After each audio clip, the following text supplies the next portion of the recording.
The countdown is officially on. It is Apple season. Now, in previous years, we've all gathered together in Cupertino at the Steve Jobs Theater for the iPhone, iPad, Apple Watch, and the new iOS release. And at this point, all of those things would have already been announced. But this year, much like pretty much everything this year, that has been completely thrown out the window. So WWDC was virtual, so this is going to be very similar to that. Now, most likely, the rumors are suggesting that this Time Flies event will only cover the new Apple Watch, iPad, and maybe AirTags. Maybe HomePods or maybe some new AirPods Studio, but we're not really sure. But there's a really good chance that the iPhone 12 event is getting its own at the end of the month. Since the supply and demand of resources has been pushed so significantly due to COVID, this is now potentially pushing the release of the iPhone date to a later time in October. So this does make sense to get everybody all hyped up about the new Apple Watch and all of the goodies, and then save the best for last. I wouldn't say the best for last because I love my Apple Watch so much. Anyway, these are all rumors, things that I've kind of pulled from the internet. I will put all of the links to all of my sources in the description below. I don't have any other crazy information that you guys can't just search for yourself,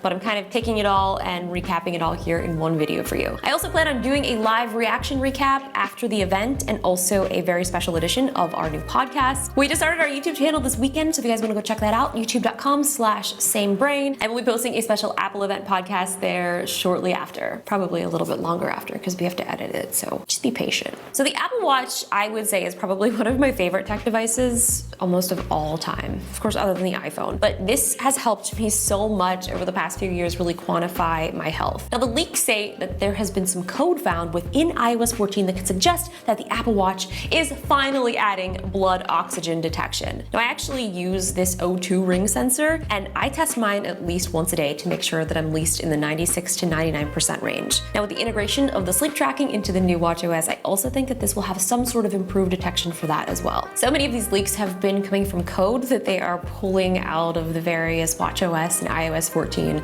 like this. There's a possible new kid mode for kids. Now, this could go hand in hand with this other rumor of a new cheaper Apple Watch SE, possibly made of plastic and lacking some of the features like ECG and blood O2 to cut costs. I think this really does make sense because obviously if you are going to want to try to make a cheaper version of the Apple Watch, you're gonna have to use more inexpensive materials and not have all of the same features as the Apple Watch. I wonder if they're gonna call it the Apple Watch Pro or like the Apple Watch Mini or the Apple Watch SE. That's kind of what the internet is saying that they think they're gonna call it. Also, it looks like they might be removing the Force Touch on the Apple Watch as well, but they do plan on keeping the general design sort of the same, which I'm actually very glad about because I have so many Apple Watch bands that if they do change the design too much, we won't be able to use any of our old bands. They do always add some new finishes or some kind of visual cue on the newest Apple Watches to let people know, hey, this is the newest Apple Watch. I just want to let you all know it's subtle, but it's not as subtle enough that you're not gonna be able to see it and know that this is new. Next up is the iPad. It looks like there's gonna be an iPad 8 and an iPad Air 4.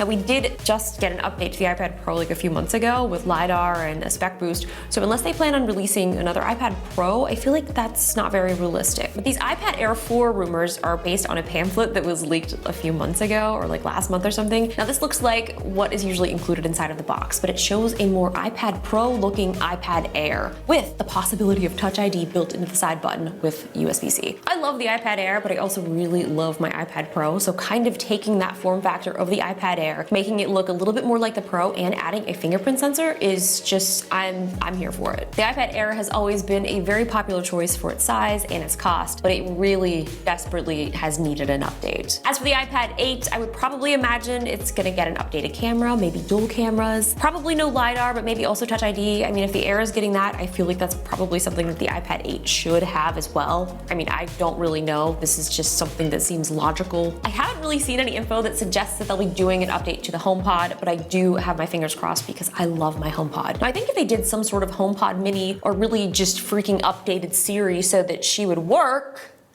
would also suffice. I mean, like, she works, but then like she doesn't. I mean, the HomePod has been out for a couple of years. I feel like there's been some rumors of potential discontinuation of the HomePod. I mean, like, it'll still work, but I just don't know if there'll be an update, which I hope there is because I love my HomePod so much. I really do. I have them in every room. So really, no matter where I go in my house, I'm never alone. AirTags could finally be making their appearance this week. These are the long-rumored tracker tags that they have supposedly been working on. Now, I used to always use towel trackers for all of my things, but now the only thing that I'm losing is my sanity.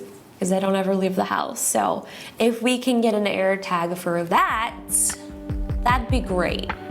So that's what we potentially have to look forward to, in addition to maybe another event later this month. I mean, I don't know. Who knows? Does anybody know? I don't know. I'm sure people at Apple know. Maybe Apple will be like Xbox and see that everyone has already leaked a bunch of stuff and just troll themselves on Twitter like Xbox did and just give us all of the actual info to dispel all of the tornadoes of rumors. Speaking of which, let's go through those really quick before I let you click off to another video. So the 2020 iPhone 12 lineup is supposedly giving us 4 new phones, an all-new design, a 5.4, 6.7, and 6.1 inch sizes, triple lens, 3D camera, all OLED displays, 5G, and an A14 chip. Now here's the rumored specs from Apple Insider, and here's what they might look like. iPhone 12, iPhone 12 Max, iPhone 12 Pro, and iPhone 12 Pro Max. I absolutely love this purple mock-up. Like, this is beautiful. It kind of looks like a brighter version of the iPhone 11 last year. It looks like it's gonna be more of a flat stainless steel edge design instead of the curved,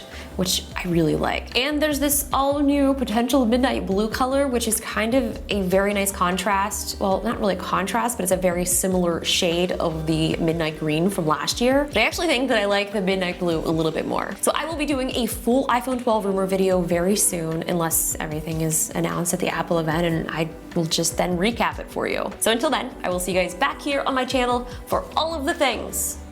Okay, bye. See ya. Time sure flies when you're in quarantine.